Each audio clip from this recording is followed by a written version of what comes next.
All right, you guys, hey, welcome to some basic probability. So I know you just had a quiz and probably not thrilled about watching a video right now, but this is just basic probability that I want to stress to you. I want to just briefly review some simple stuff that you should already know or have a little bit of a foundation about, just so we can move a little bit quicker through this stuff and not bore you with taking a bunch of notes during class. So let me just breeze through a bunch of basics about probability, do a couple examples, and then tomorrow we're going to get into independent events, dependent events, mutually exclusive, aka disjoint events, and it's stuff that's a little bit more challenging, to be honest. So it's important that you refresh your memory on basic probability stuff before we do that, okay?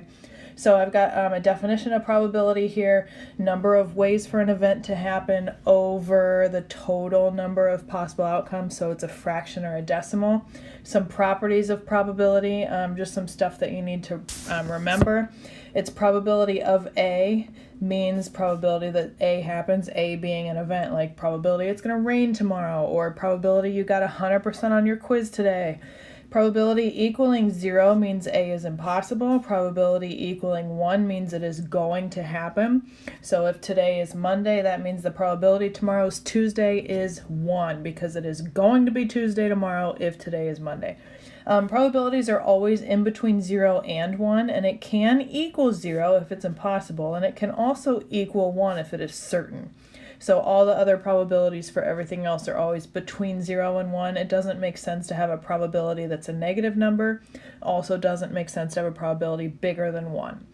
Number 5, the probability that not A happens is the opposite of, meaning 1 minus the probability that A does happen. This is called the complement, and what it means is opposite.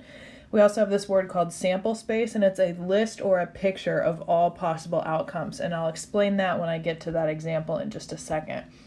But I'm going to scroll down. I've already filled out a couple of these basic problems, so I'm just going to go through these really quickly. Again, these are things that you should already know how to compute or how to understand.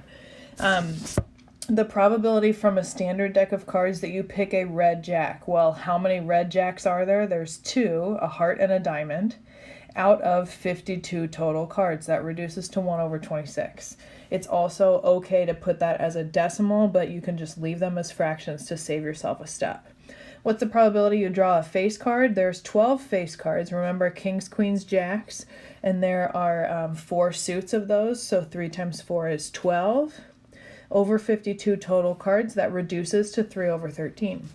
The probability that you pick a black card that's not a face card. So there are 6 black face cards, and there are also 26 total black cards. So subtract those to get the non-face cards. So throw out the king, queens, and jacks of all the black cards, and you get 20. Out of 52, that reduces to 5 over 13. The probability that you pick an 8 or less. So in this case, it says assume that the ace is 1. So the ace would fall into this category, being 8 or less. Depends on what card game you're playing, to be honest, whether ace is high or ace is low. In this case, let's assume that ace is a low card, so ace equals a 1. And so that means that your card options are 8, 7, 6, 5, 4, 3, 2, or ace times 4 suits each. So there are 32 of those cards out of 52 total, reduces to 8 out of 13. Probability that it's not a face cards. Well, you know that 12 of them are face cards, which means 40 of the cards are non-face. 40 over 52 reduces to 10 over 13. Probability you pick a card that is green.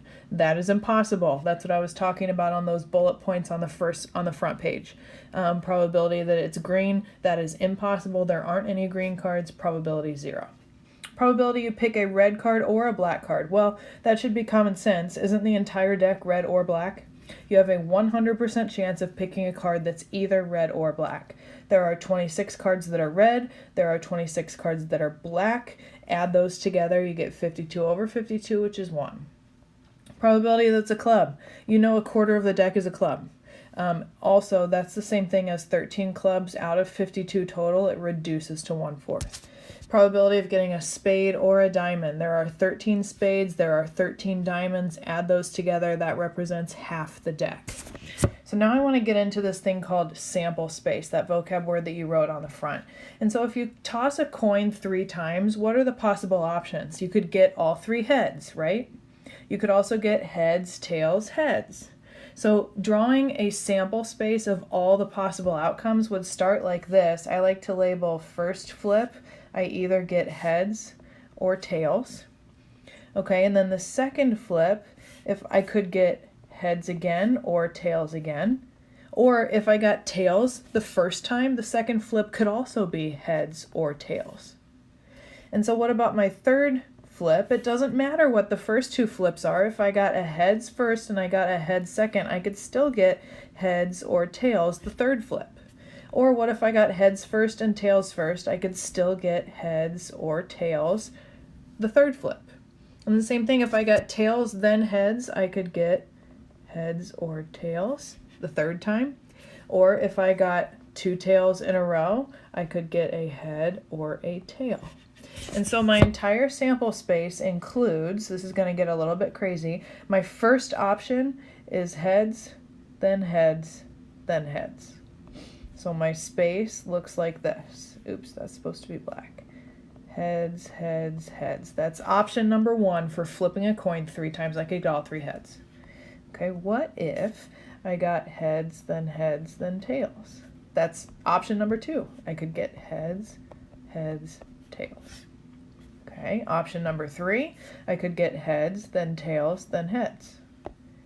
So again, option 3, heads, tails, heads. This diagram helps you make sure that you remember all of the combos. What's the next example? Heads, tails, tails, down the right-hand side of that first tree. Heads, tails, tails. Okay. Next one, I'm just going to keep listing them out. I could have gotten tails, then heads, then heads. That represents another option. Tails, heads, heads. The next one is tails, heads, tails. Next one is tail, tail, head. And the last one, all the way down the right-hand column, tails, tails, tails. That represents all 8 different combinations of heads and tails when I flip 3 coins. And so that's what a drawing of the sample space looks like. It includes all possibilities. And there are 8, you can count them here, different possibilities. The reason for that is you have 2 choices here, then 2 choices here, then 2 choices here. 2 times 2 times 2 is 8. So first of all, how many of these that I wrote in my sample space have exactly 2 heads? So this one has 3 heads, that doesn't count. This one has 2 heads, so 1, 2, 3, that's it, 3 out of 8. Remember that probabilities are always fractions. You have to have the total on the bottom, so that's where you get 3/8. Probability, you get 2 or more tails. So this one doesn't have 2 or more tails. This one doesn't have 2 or more tails. I'm scanning through. This one has 2 or more. This one has 2 or more. This one has 2 or more. This one has 2 or more. So 4 out of 8. Yes, that reduces to 1/2. Okay. Next one, no more than 1 head. That means 1 or 0 heads. That's what no more than 1 head means. So I can either have 1 or 0 heads. So that looks like, these are all heads, 2 heads, 2 heads, 1, 2, 3, 4. 4 of those up there have either 0 or 1 head. So 4 out of 8 is 1/2. So draw the sample space, then you can answer any probability question that I might ask. Okay, how about this rolling 2 dice simultaneously? So draw the sample space of possible sums of the 2 dice. So this is called a sum chart, and this is really useful for doing any 2 dice kind of question. So when you roll a die, you know how you can get a 1, a 2, a 3, a 4, a 5, or a 6. And what about the second one? 1, 2, 3, 4, 5, 6. And so in this case, what it's useful to do is to actually add up, what if I get a 1 and a 1, then that adds up to a 2. What if I get a 1 and a 2? That adds up to a 3. And list all the possible sums here. Maybe you've seen a sum chart before, maybe you haven't. What if you roll a 1 and a 3? That means that the sum is 4. And it's actually very quick to fill out the chart. What if you roll a 2 and a 1? That means 3, 4, 5, 6, 7, 8. And go ahead and fill out the chart really quick. So this represents all the possible sums when I roll 2 dice. What if I get a 5 and a 3? Well, that means that the sum is 8. What if the first dice was a 3 and the second was a 5? That sum is still 8. So these are all the different options, and that means that there are 36 different options of sums when you roll the 2 dice. So now that I have that sum chart, I'm going to refer up to it so that I can answer all of these questions. The first one is, what's the probability that the sum is an 11? So all you have to do is add up the 11s. How many 11s are there? I only see 2 of them. There were 36 in here total. So 2 out of 36 is the same as 1 out of 18, or whatever that is equivalent as a decimal. You can just leave them as fractions again. Probability that you get the same number on each die. Oh, that's interesting. So what if I got a 1 and a 1? That's a 2. What if I got a 2 and a 2? That's a 4. Do you get how it's all the numbers along the diagonals? What if I got 2 4s? That's an 8. 2 5s? That's a 10. And 2 6s? That's a 12. There are 6 of those on the diagonal out of 36 total, which gives you 1/6. The probability of rolling the same number or getting doubles is what that is if you ever play the dice games, is 1/6. A sum of 7 or greater. So again, I'm looking up at my sum chart here. 7s or greater, there are 1, 2, 3, 4, 5, 6, 7, 8, 9, 10, 11, 12, 13, 14, 15, 16, 17, 18, 19, 20, 21 different numbers there that are 7 or greater. So 21 out of 36 is my answer for that. And that reduces to 7 over 12. Always reduce your fractions if possible. The sum is a multiple of 2 or 3. So let's think about multiples, you guys. That means multiple of 2 is 2. Multiple of 3 is 3. 4 is a multiple of 2. 6 is a multiple of 3. 8 is a multiple of 2. 10 is a multiple of 2. 12 is a multiple of both of them. What about the 3, the 6? I forgot. 9 is a multiple of 3. I believe those are all the numbers up there that are multiples of either 2 or 3. And so how many of those numbers are there? If you count, there are 24 of them. You can pause the video and count all of the numbers that are 2, 3, 4, 6, 8, 9, 10, 12. Sorry, I forgot to write the 9 the first time. Out of 36. And that gives you 2/3. So 2/3 of the numbers up there are either a multiple of 2 or a multiple of 3.